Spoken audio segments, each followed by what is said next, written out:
Baik, kita kembali di Special Talk Show. Masih bersama dengan dua narasumber, ada Pak Vincent dan juga Pak Roni dari Ikatan Ahli Kesehatan Masyarakat Indonesia, pemirsa, yang memberikan informasi bagi kita semua berkaitan dengan tema peran akar rumput dalam menghambat laju penyebaran COVID-19 di Nusa Tenggara Timur. Tadi kita sudah berbicara bagaimana juga dengan kesiapsiagaan juga dari masyarakat itu, dan tentu peran dari kita semua untuk memutus mata rantai COVID-19. Nah, tentunya juga butuh yang namanya spirit atau semangat kepada masyarakat. Apalagi kalau yang seperti tadi Pak Vincent sudah memberikan informasi, ada beberapa penyakit yang ini kalau dikategorikan penyakit berat, nah sangat sensitif sekali terhadap COVID-19 juga. Nah, apa kabarnya juga ini rumah-rumah sakit nih? Kalau masyarakat sekarang mau ke rumah sakit juga punya kekhawatiran juga. Pak Vincent. Oke, baik. Untuk rumah sakit sendiri, memang tren dengan adanya pandemi COVID ini seluruh Indonesia atau seluruh dunia juga mengalami hal yang sama. Jumlah kunjungan ke rumah sakit menurun drastis. Yeah. Jadi semua orang enggan untuk ke rumah sakit, dan puskesmas juga, itu mereka juga takut ke sana. Sebenarnya ini suatu hal yang ada baiknya dan ada buruknya. Ya.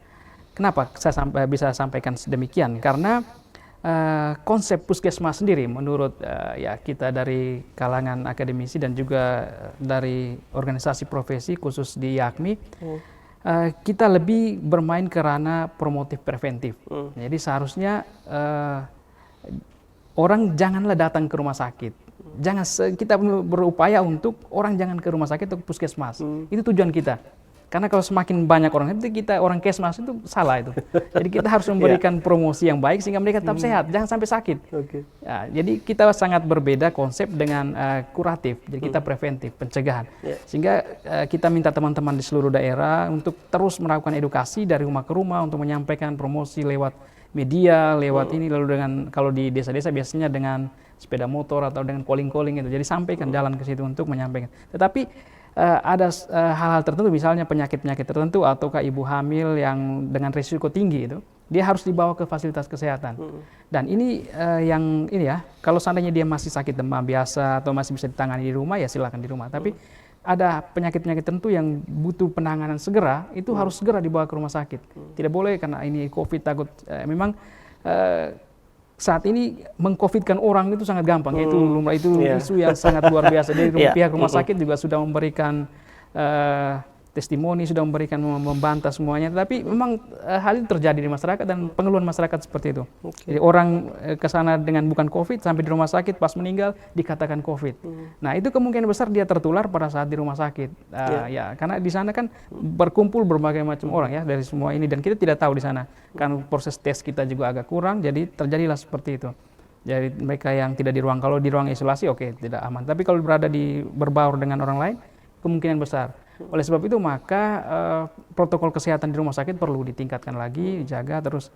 Memang kita lihat juga para tenaga kesehatan kita ya sangat rawan ya terkena itu. Dan kemarin kita di berapa puskesmas di Kota Kupang sempat tutup sementara, sekarang sudah buka kembali.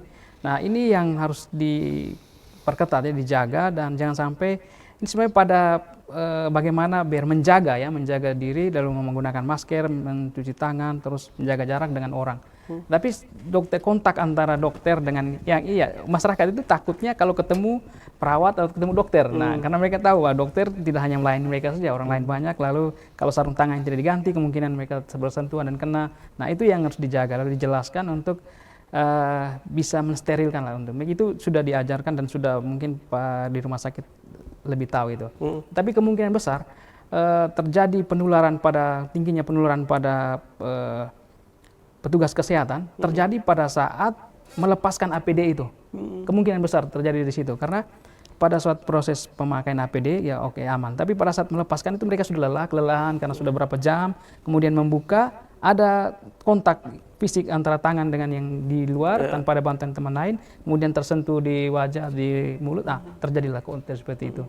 Jadi kemungkinan besar mereka sudah kelelahan lalu tidak mandi atau seperti apa, kan biasanya habis menggunakan APD langsung mandi, langsung bersihkan barang. Ya, Baik, dan tentu juga COVID ini memberikan kita juga banyak hal dalam hal ini untuk tetap menjaga kesehatan. Jadi yang jarang mandi harus sering-sering mandi.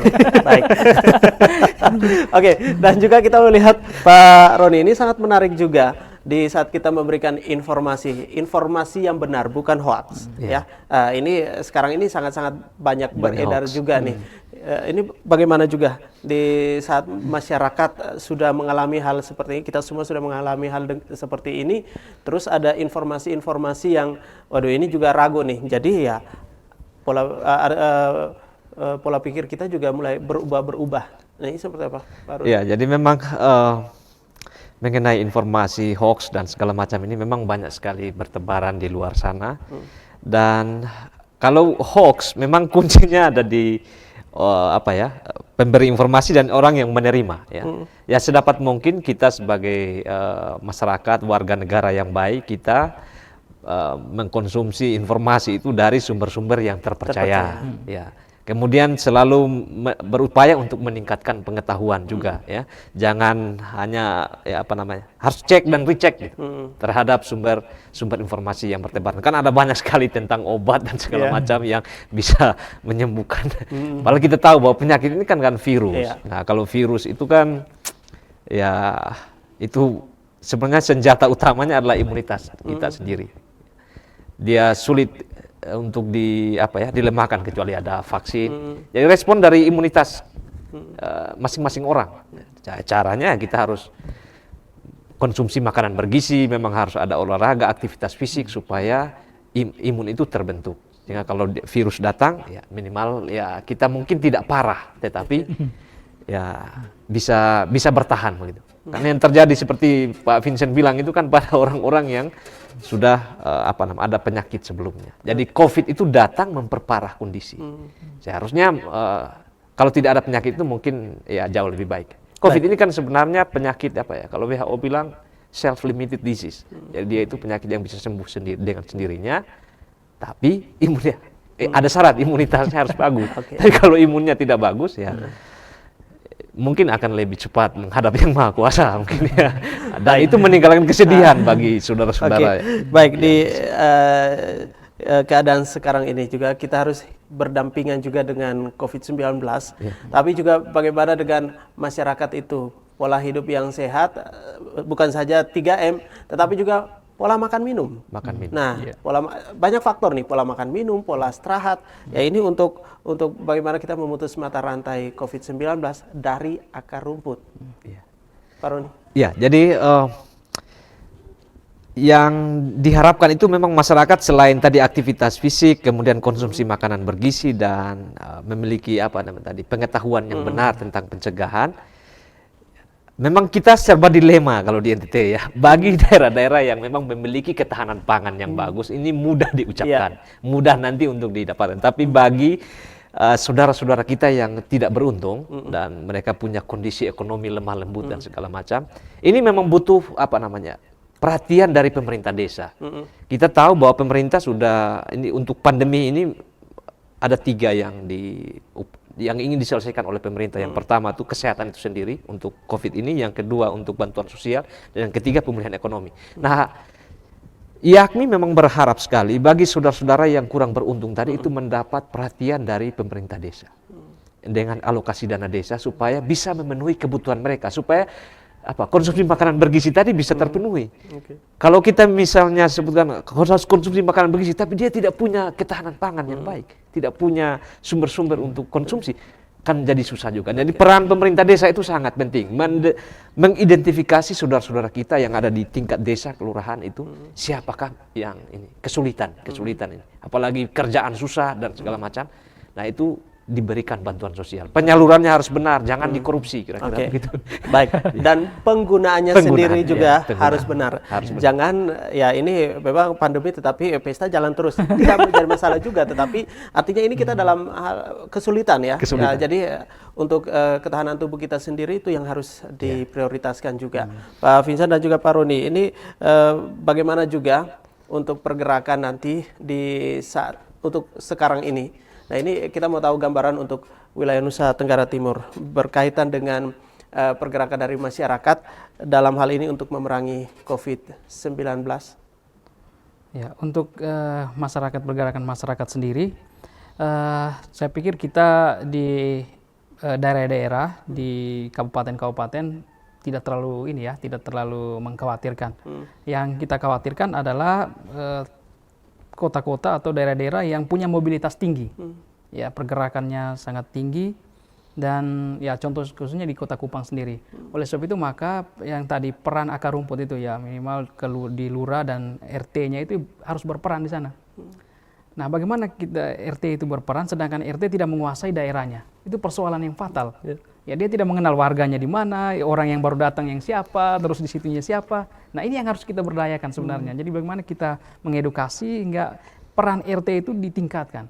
Ya, saya usulkan kemarin kalau bisa gaji RT itu jauh lebih tinggi dari gaji PNS misalnya. Supaya orang berlomba untuk membuat suatu kegiatan atau satu ini yang bisa memanfaatkan untuk masyarakat banyak, sehingga pemilihan secara langsung dia bisa terpilih. Ya, kita buat seperti pilkada begitu untuk RT sendiri. Karena benteng utama itu ada di bawah situ. Jadi kalau sananya manajemen tidak bagus di sana, selesai sudah. Itu akan Karena terjadi. RT pemerintah dalam hal ini RT yang lebih mengetahui masyarakatnya. Ya, kita boleh omong di akademisi, omong seperti itu. Tapi kalau saat di akar rumputnya, ketua RT-nya tidak menguasai wilayahnya, tidak bisa manage orang di dalamnya, sia-sia kita. Baik. Nanti kita akan ngobrol lagi. Tentu juga banyak harapan yang akan disampaikan oleh teman-teman dari IAKMI sendiri. Untuk Anda juga pemirsa, nanti kami kembali tetap bersama di Special Talk Show.